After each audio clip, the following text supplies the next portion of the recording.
Don't be fooled by the nativity scene still being here. We're technically done with the Christmas season. I think we just forgot to take it down, okay? So being here now 2.5 years, I'm sure you've picked up on certain phrases that I typically, or I sometimes repeat. Just know that that's not me running out of material, okay? It's because I think there's some things for us to have on our lips, to be on our mind, to really phrases and ideas and concepts that are important to be part of us. And one of those phrases that I've repeated numerous times over the last 2.5 years is that we're made for love. Every single person, whether they're in this church now or not, was created to receive love and to give love. Because we're created by love. That's what we're made for. We're made to be loved and then to give love. And of course, when I repeat that phrase, that's me referring to authentic love, genuine love that's real. You know, the classic definition on love that Thomas Aquinas provides is that love is to will the good of another.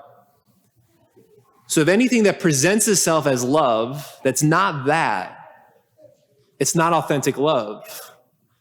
It's not genuine, it's not real. Call it what you want, call it false love. But we're not created for that kind. We're not created to receive that kind of love, false love. We're not created to give it. And not only are we not created for it, we're not created to be involved with it, to be around it, because it does harm and it creates a mess. So that's really important for us to have as a backdrop as we look at our second reading, which is Paul's first letter to the Corinthians, as he addresses the topic of immorality. As we give it a quick listen, or if we were following along in the hymnal, it can seem that Paul's just talking about general immorality. But Paul's not addressing just any kind of immorality. He's talking about like immorality of theft or immorality of lying. Paul's specifically addressing sexual immorality. That's the context of these 7 verses. That's the context of 1 Corinthians chapter 6 here. And so what we see, what's on Paul's mind and on heart, and as the pastor here with this issue, what's on my mind and heart here, and what Paul does, he inspires, he encourages, and he reminds.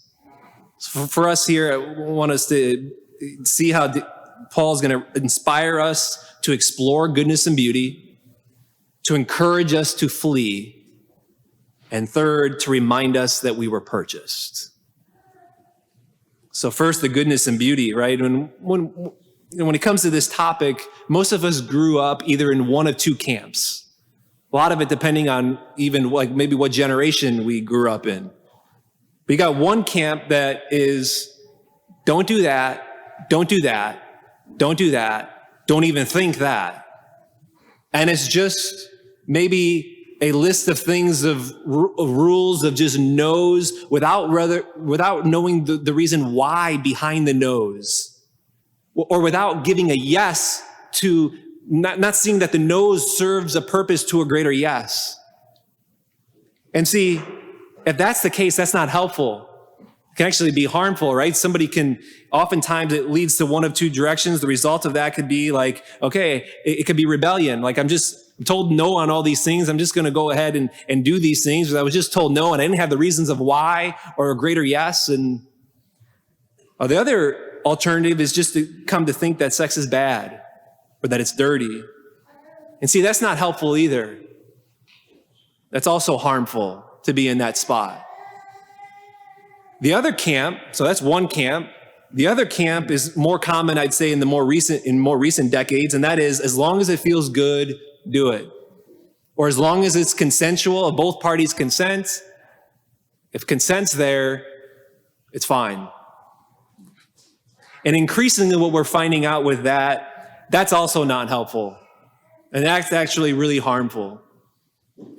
And increasingly, even the secular, even coming from a non-Christian perspective, non-biblical perspective, we see more and more people voicing and noticing the harms of this philosophy. Luis Louise Perry, she's a young woman who recently wrote a book titled The Case Against the Sexual Revolution. Again, coming from a secular, non-biblical perspective. But she's kind of made it her mission going around and shining a light, her along with many other people, saying the sexual revolution promised freedom and liberation, right? And so here it is, like 50 years ago, we're no longer constrained to these traditional morals. The lid is off. But as she points out, and again, as many others, it's just led to a trail of brokenness. It's led to a trail of misery, and it's led to a trail of heartache. And what's interesting too is that especially younger generation, Gen Z, maybe unlike any of the other generations, are looking at it and looking back at the 50 years from the sexual revolution and looking at kind of the fruits of it and like kind of looking like, maybe this isn't quite right. Maybe just a free-for-all and no strings attached, and what was promised for freedom and liberation and freeing us, like maybe like something wasn't quite right there. There's trends on TikTok right now amongst Gen Z that's got ushered 40 million people following a thread on just like a neo-celibacy of kind of saying no and waiting. You know, that just has thousands and thousands of comments. One young woman, 22 years old from Brooklyn, she says, I'm personally sick and tired of the hookup culture. It's unhealthy mentally and physically, I'm finding out. And we start to lose the true value of sex by normalizing it so much. I'm tired of wasting my time and energy on totally meaningless connections. Another young woman says, I think we've been scammed. Both camps, the camp here, the camp that says no, no, no, without a reason of why, without giving a greater, the no's that give an insight to a greater yes, and not to have the whys. And then also the camp here that says do as you please. If it feels good, go for it. And as long as there's consent, feel free. Both of those camps are harmful.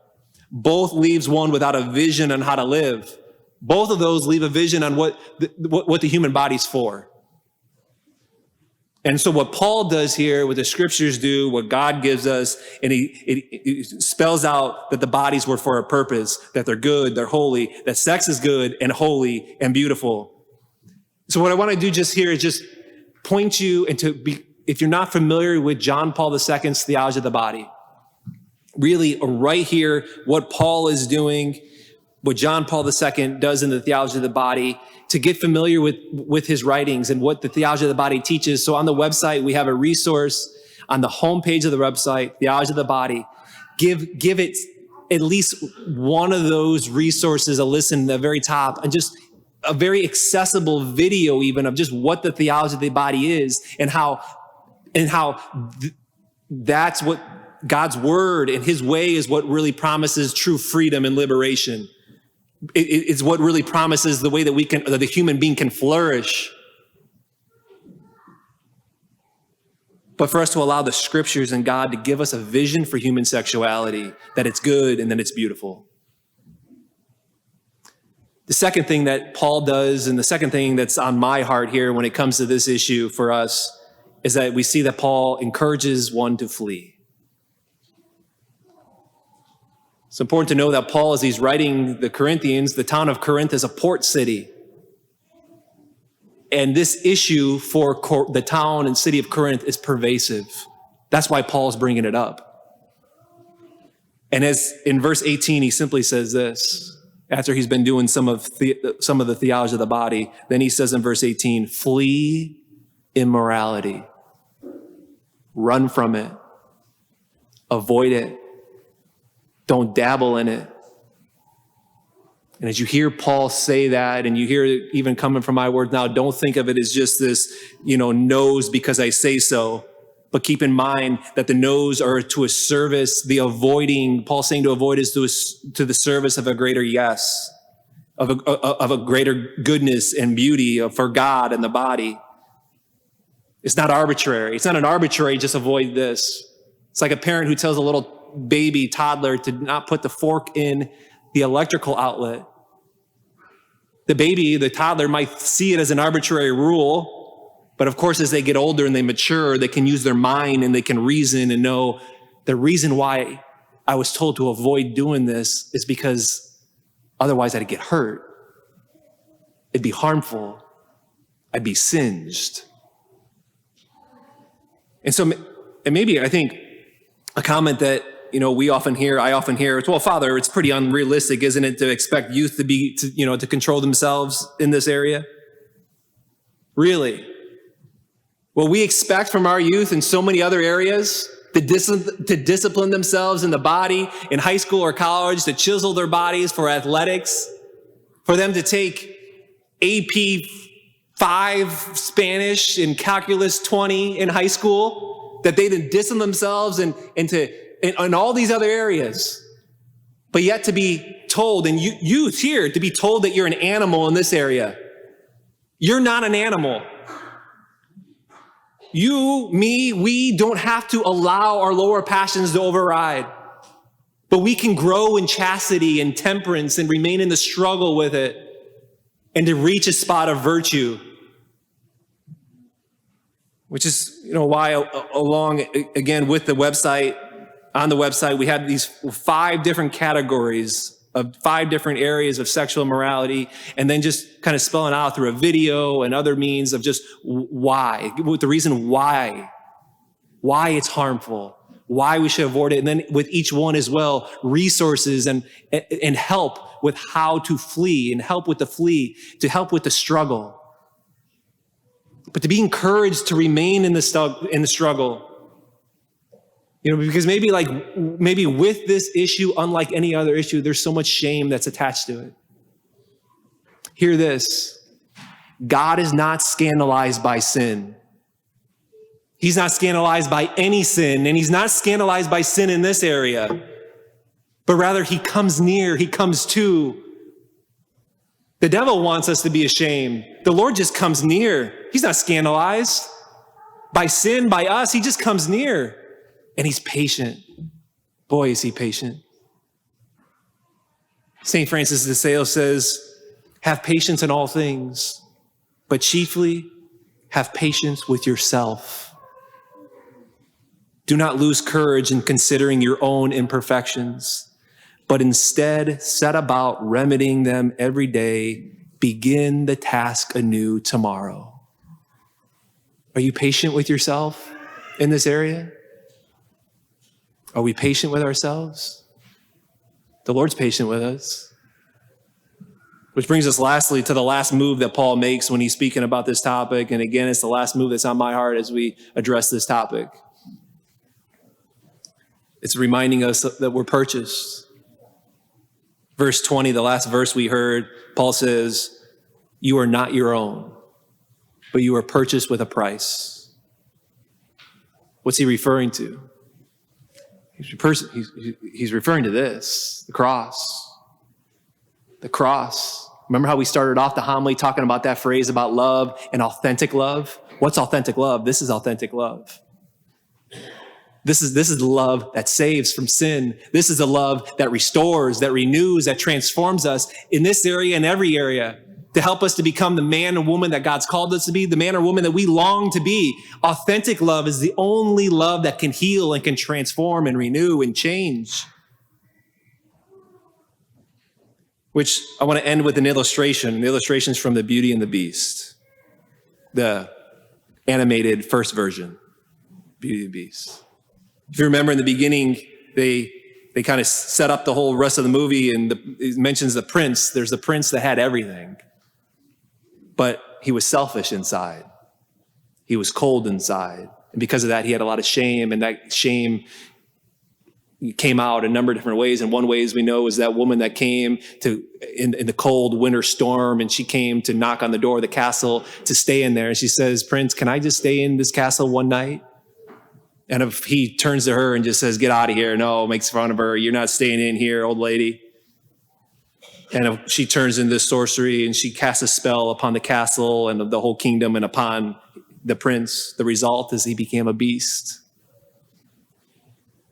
Everything on the inside of him was now visible for the outside. All his shame due to his behavior that he couldn't help, that he was upset about, that he kept indulging in, it was all there on the outside. And as the sorceress said, only love will break the curse. The tagline in the entire movie, if you remember, it says, "Who could ever love a beast?"